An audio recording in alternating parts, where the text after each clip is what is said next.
Pelantikan sekaligus apel gelar pasukan panitia pemungutan suara atau PPS berlangsung di Gedung Asrama Haji Kecamatan Cikembar pada Selasa 24 Januari 2023. Pelantikan dihadiri Wakil Bupati Sukabumi Iyos Somantri, Ketua Komisi Pemilihan Umum Kabupaten Sukabumi Ferry Gustaman, dan sejumlah perwakilan jajaran musyawarah pimpinan Kabupaten Sukabumi. Ketua Komisi Pemilihan Umum Kabupaten Sukabumi Ferry Gustaman mengatakan PPS yang dilantik berjumlah 1.158 orang, tersebar di 47 kecamatan Kabupaten Sukabumi. Dalam amanatnya, Ferry Gustaman meminta anggota PPS dapat melaksanakan tugas dan kewenangannya sesuai dengan aturan yang berlaku.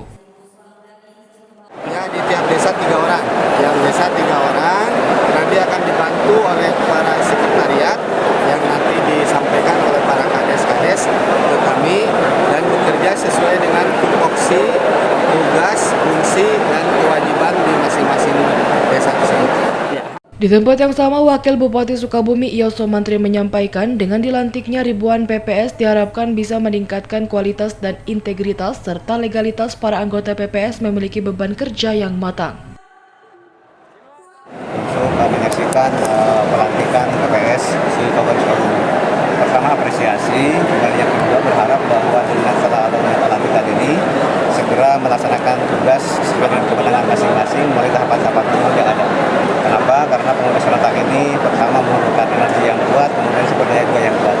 Kenapa? Karena memang saya katakan ada 5 rangkaian pemilihan yang tidak terbiasa dan oleh karena itu perlu persiapan yang lebih matang. Dalam kegiatan itu juga dilaksanakan penandatanganan berita acara dan sumpah janji oleh Ketua KPU Kabupaten Sukabumi, dilanjutkan dengan penandatanganan fakta integritas dan penyematan PIN KPU. Dari Kecamatan Cikembar, Kabupaten Sukabumi, Iqbal Bakar melaporkan.